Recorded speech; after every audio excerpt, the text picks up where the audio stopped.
Hello, hello to all my crazy people out there. Welcome back to another episode of Pokemon Puzzle League. So, firstly, I want to give a shout out to another channel. I believe they're called Chewy and Butter.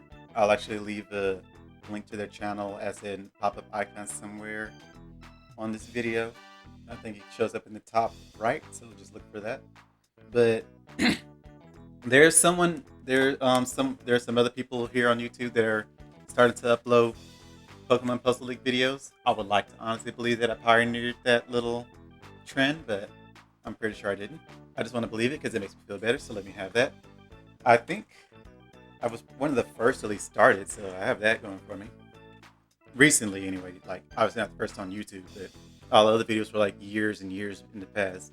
As far as like recent uploads go, I think I was the first one to start uploading. I hope. I think. I hope. Like I said, I want to feel like I was the first to pioneer this little trend. But some other people are starting to upload some um, Puzzle League Village gameplay videos.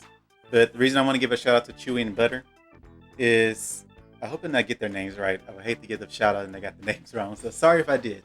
But I believe they're brothers. I know they're siblings. I believe they're brothers. So um, I think they're siblings. They both talk about the same mom. So anyway, the reason for the shout out is because I was watching their video and hear me being as big an ego as I usually have for this particular game because again I spent years and years and years and years of practicing on it and getting to a point where I feel like I am literally the master of this game and no one can beat me. Of course, recent speedrun challenges have proven otherwise. But as I was watching them and I was kind of just um, reminiscing about how in the old days I was pretty newbie at the game and even at when I was playing with my siblings, I watched my siblings play and they would be pretty much exactly the same skill level as how they those two were. And I was thinking, I don't even have to watch this video because they aren't showing me anything new. It's nothing different. It's just very casual gameplay. Like it's nice. I'm very happy that someone else is uploading a Puzzle League Village video, but I'm not gonna watch it. It's nothing good for me. Because again, ego. So yeah, but in the video, in the day, it's a pretty entertaining video. I was definitely suggest it. But like I said, the reason I'm keeps getting sidetracked. The reason for the shout out because they mentioned something I did not know. One of them was talking about the game, and he was like, "So you know, if you depending on which side you match up, your combo zone is where the match will appear on the other side. The trash block will go on your enemy side of the field." And the other one was like, "What? I never knew that." And the other guy was like, "Yeah, I knew that for a while. I was just never gonna tell you." And my jaw dropped. I hit like it hit the floor. I was like, "What? Hold on, what?" I think I found it out some years ago and completely forgot it. Maybe I knew it for a day or two, and then I just never did anything with that information. So maybe I knew it at some point in the past, but I definitely forgot it going up into all these recordings. So that's something like that's revolutionary for me because that means I can actually control if I ever do another speedrun attempt with the one player mode. I can actually control which side I throw the small block on before I put on the big blocks. Like I said, if you ever imbalance the stage, then you have a potential to kill the computer because they'll be confused as heck. They won't be able to balance it back out. But I said I can never do that consistently because there's two factors. One, I didn't know that I could put the block on which side of the field I wanted to. So now that I know that, that rules out one factor. The second factor is you'll never know that the computer will even match up the stage in such a way that it's imbalanced like that. So I ruled out one factor, but the second factor is still a thing, which makes it still an inconsistent strategy. But it's still really nice to know. That was a tip that I never really knew. Again, I probably did at some time in the past, but I completely forgot. So I definitely didn't know recently. So I am very grateful for having popped into that little recording, their gameplay session, and heard that little tip. So I did watch into to the end just for a little entertainment. So like I say, entertaining video. I would definitely give it a watch. But they're also doing the same thing as I am, trying to bring more attention to this game. So hopefully there'll be more people pop up on YouTube. I know there's another person that's doing it as well. She did a live stream of it on Twitch, I believe, and hers was a day or two ago. So theirs was also a day or two ago. So like I said, more people are starting to upload videos on this, and I'm happy about that. The more the merrier. More people need to kind of, get into the Pokemon Puzzle League fan base and do some more stuff about that. So what I'm gonna do for this video I'm not sure. I don't want to do any more speedrun attempts. I kind of want to take a break from that and just play the game. Because after watching the two brothers play, it kind of reminded me of my casual playthroughs and having fun with the game again, which is what I started at with like think at the first two recordings of this that I did were just casual, have fun playthroughs, and then I found out that speedrunning was a thing, and now I've been torturing my very soul trying to get to beyond master phase of this game. So I either want to play the two-player stadium or go in and show how I practice. Actually, I'm gonna do that right quick. I'm gonna show how I practice this game growing up. So I went to the Mystic Mansion here. I went to super easy, and I would just play that for literal hours. I would always go to 3D. Like I said, 3D was my main thing, and it's because of this. Because 2D was boring. I hated just a flat stage, it was boring. So I went to 3D. This is where I got in all of my practice. If you never played super easy, you're about to be completely amazed. See how slow it falls? And how slow everything matches up. Like, super easy is not an exaggeration. It is literally super easy. So this is the super easy stage. I think hitting the top will automatically kill you though, so you can't do that. Yeah, you have plenty of time to do everything you need.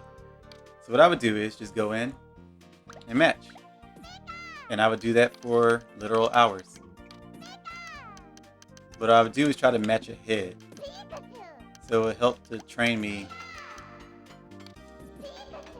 in that aspect. You do have to keep in mind where every other match is going to end up, of course. And matching ahead is pretty hard. There. There.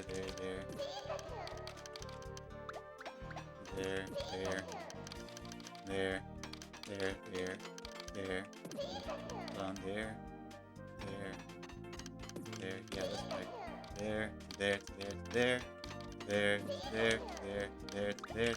There. That'll match up all the way to the blues. So basically, the point is super easy is to see how far ahead you can get. It helps to teach you how to do anticipate chains. You would feel like super easy. What's the point of it? You see everything that's coming. That's the point of it. You see everything that's coming. So it gives you more time to practice it. If you see it's coming, then you'll be able to anticipate it at faster levels.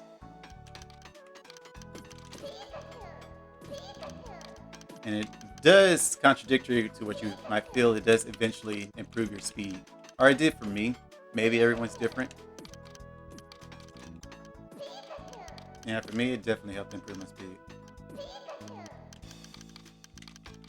Now I gotta figure out how to loop it all the way back around here. So if you want some training in the game, this is what I would recommend playing.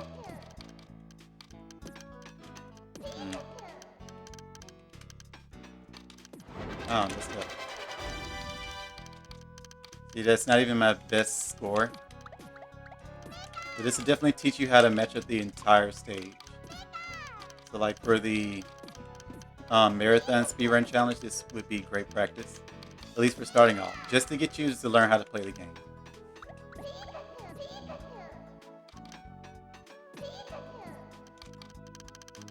That's all I can match. There's really nothing else I can do. I usually try to see how far I can get to clearing. Oops, I forgot. I already said they touch the top is over. So yeah, that's what I got from my one little run. My first, the very beginning chain was a question mark, and then the second chain I did was a 9. So just do stuff like that. It's a very good training tip. I might actually do a full training guide video on this because I think the other ones are all outdated. And I also did look up some guide videos, and I think the only ones really that showed you were like Professor Oak style gameplay learning tips, which at that point you might as well just go in and watch Professor Oak do the same thing. So I would give like personal training tips to show you how I would personally go about learning the game. Postal University does not teach you much of anything. I would not use it as a training thing. The line clear game, you can definitely do that. That'll teach you how to at least clear the board and stay under the death zone. Time attack is very good for training. It's pretty casual. If you want to learn something with, death than go to 2-player versus as opposed to the 1-player versus again because you can control the computer's level. All you have to do is go to the Pokemon Center and adjust their level. So rather than this being an episode with me showing off on, level 9 versus level 5, I didn't ever want to do this because I didn't ever want it to be a very long episode. But I'm going to do at least one of those. So, because I like Bruno's music, I will pick Bruno. I want to hear Nidoking. So I want to use those two. Yeah, here Onix and Nidoking, the two giant beasts of the game, since they don't have a Charizard. So again, I never wanted to do this level because I never wanted the game to last for like 20 minutes. But after watching the two brothers play, I kind of miss playing casually. This is how I pretty much spend my time. Just casually matching, enjoying the game. It was nice. And I haven't heard my Pokemon's cries in a while.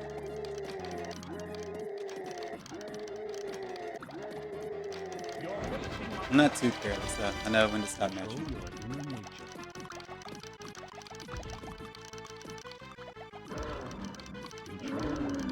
The sad thing is, even on level 5, I do have a chance of KOing the computer pretty quickly.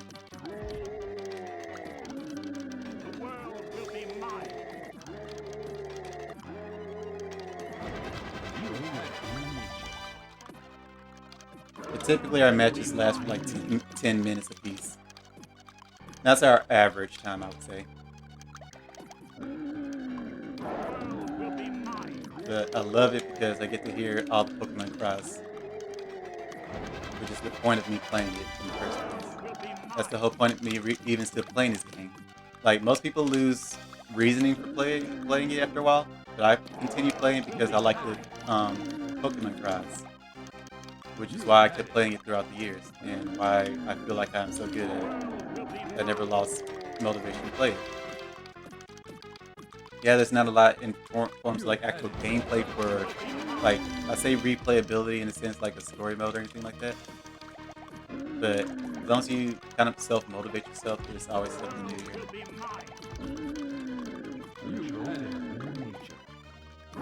Or at the very least, if you enjoy Pokemon, there's always something to do.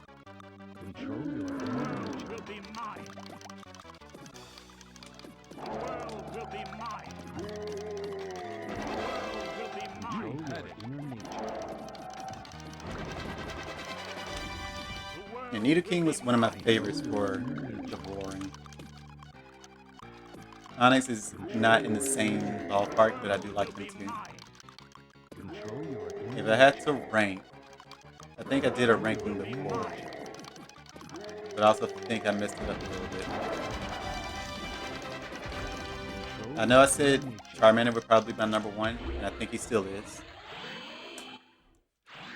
And then I would probably do Nidoking number 2.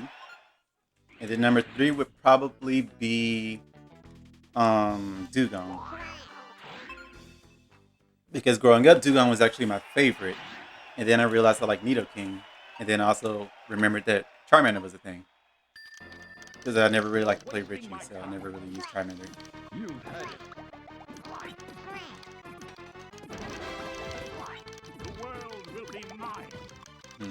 All kinds of mixed up.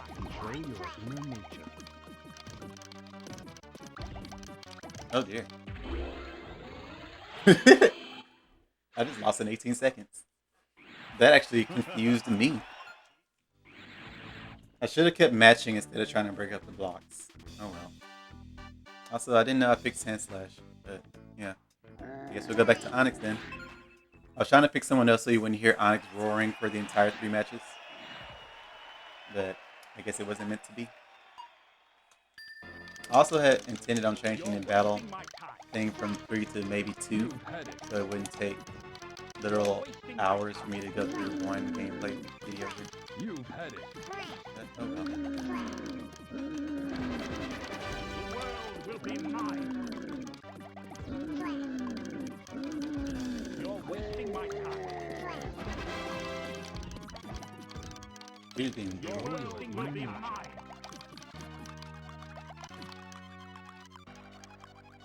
The world will be mine.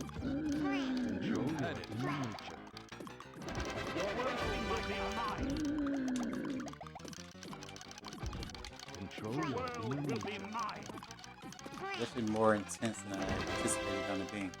I thought I'd be able to go in casually and just do stuff. Control your inner I'm actually having to think. I don't know how I feel about it Control yet. your inner nature.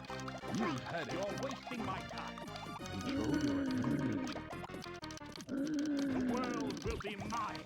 Control your inner nature. It's not that you can't, if you know how to play the game, it's not like you won't get a good match out of a The world computer on level 5. Control your inner It's nature. just, I still like the handicap because it's more of a challenge. You're wasting my time.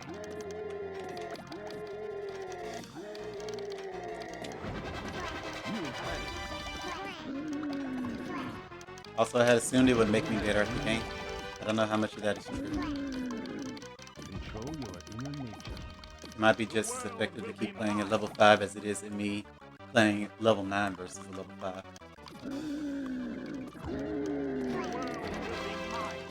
Control your inner nature. Control your inner The nature. world will be mine. You're wasting my time. Now, I see already on this gray box. Control The your world inner will be nature. mine.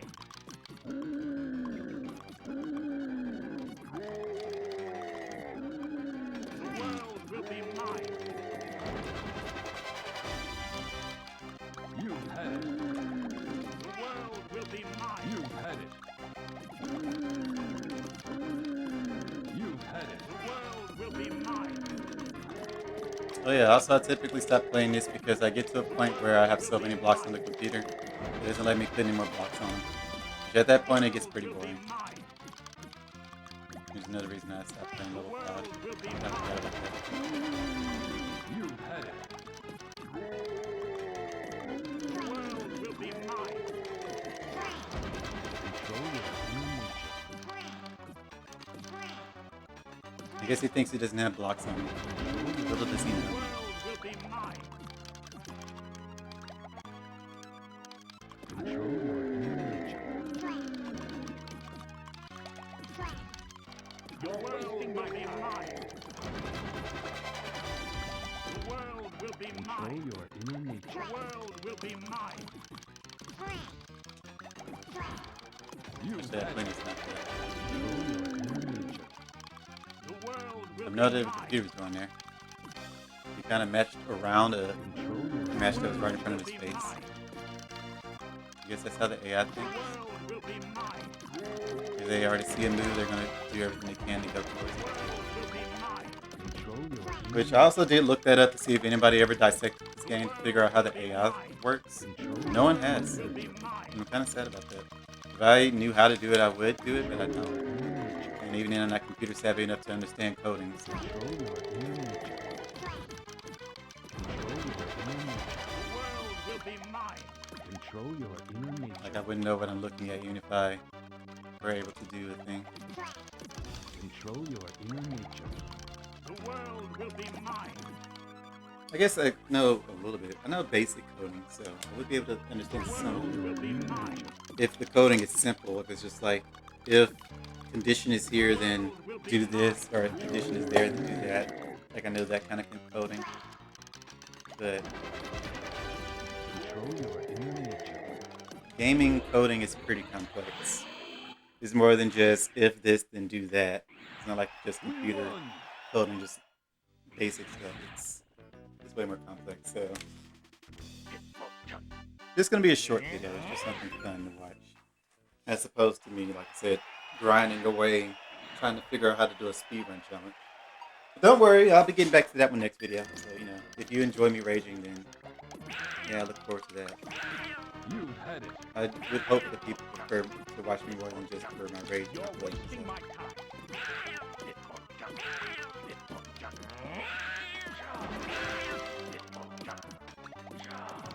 The world will be mine. The world will be mine. Control I'll your say we're about to inner lose it, nature. Seems that it's destiny for only planets here to do anything. Control your inner nature. Over here. The world will be mine. The world will be mine. world will be mine.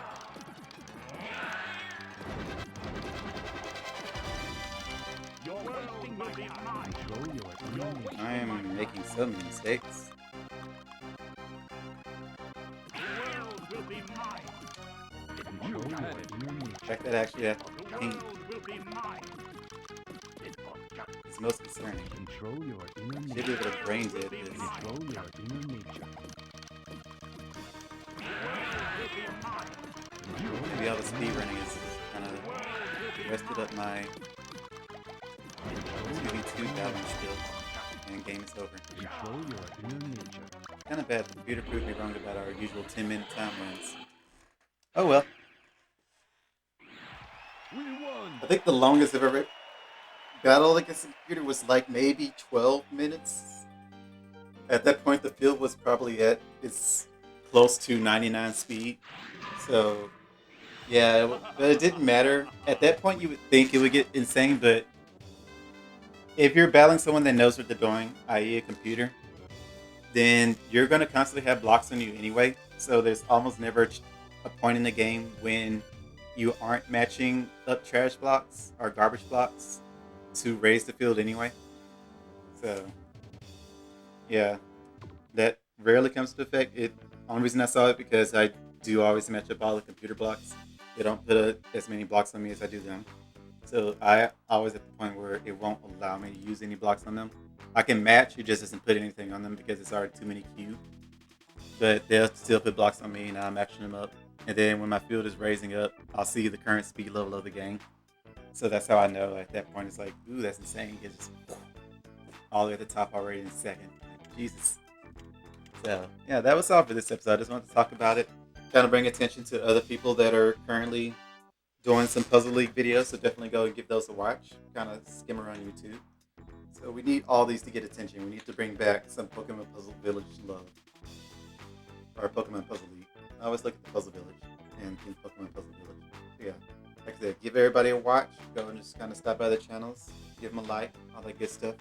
Everything we can to bring more attention to this game. My goal is for Nintendo to see it. See there's some people loving it. And then they say, hey, let's remake that. That'd be a quick, easy buck, right? Because if it ain't making the money, they ain't gonna remake it. So you gotta get some love to the game. You gotta make them think that if they remake the game, people will buy it. If enough people love it, they'll know people will buy it. So yeah, we want people to love this. We want Nintendo to remake it with some extra characters and such. Can I? Hi, I think what you can can do I that do here, for you? right? Records? No, it's profiles. That is how you can see everyone's characters and sound effects and all that. Let's go. Let's do it. Jesse. Jade. Meow, that's right. Team Rocket. Let's go. Well, part of it. You see them when their team select. So, there's no way to play Championship Gary, which is always disappointing to me. Also, I don't think there's a way for you to see Bulbasaur. Yeah, there's no way for you to see Mewtwo. So, I actually never did. I thought I was going to play one match with him. Should I do that as a bonus round? Do I have time to? I don't think I have time to because I work in a few minutes. So this will be the last thing I can do. So yeah, remember the tips at the beginning. Practice on super slow mode if you want to get good at the game. Then once you feel comfortable making combos, consecutive combos, if you can match ahead of your own combos, then you're learning how to match pretty fast and consistently. That's the way you'll know. Because you'll think, like I said, you think super slow will not help you, but it will. Because if you're matching ahead, that means you're matching faster than your own combo. If you're matching with it, that means you still have some work to go, some work to improve in. And then once you're comfortable with that, you can go and do one-player stadium and keep playing through all the levels of that. If you ever get stomped, then just go back to Mystic Mansion, or just play another mode. Like I said, Puzzle University does not really help you become better at the game. It just helps you identify possible matches, but they aren't typically chain combos, which is what you want to learn anyway. But enough of me rambling. So again, to reiterate, go by other people's channels if they're doing Pokemon Puzzle League videos of recent. Don't really worry about the older ones that are 10 years, 7 years old. If you want to, you can go, of course, and look at them. I'm not saying don't, because we want to get the recent. We want to get the recent videos pumped up so that starts trending on YouTube. So give those a watch, give them a like, and thank you for watching mine. Hope everybody enjoyed, and as always, my signature, have a howling good day.